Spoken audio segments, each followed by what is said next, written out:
Basically component काय पाहिजे, कंपोनंटचे technical specifications, त्या टेक्निकल स्पेसिफिकेशन नंतर त्याचा बायर कोण आहे, मग तो कंपोनंटचा ओईएम कोण आहे. म्हणजे रशियन कंपोनंट आहे, आपण रशियन सगळं लष्करी साहित्य वापरतो, त्यामुळे रशियन ओनर आहे, त्या ओईएम आहे का नाटो ग्रुपचा कंपोनंट आहे. हे दोन्ही आता जरा युक्रेन युद्धामुळे कळलं असेल सगळ्यांना नाटो ग्रुप काय आहे, रशियन काय आहे ते सगळं. त्यामुळे असं कॅटेगरी पण त्याच्यामध्ये आहे.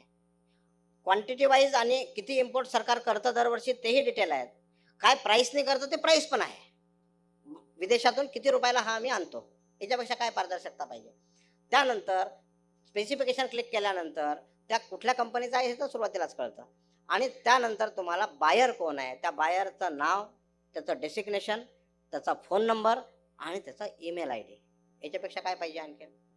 हे सगळं तयार आहे तिथे. आणि एवढं सगळं घेतल्यानंतर तुम्ही त्यांना संपर्क करायचा की I am interested in this product.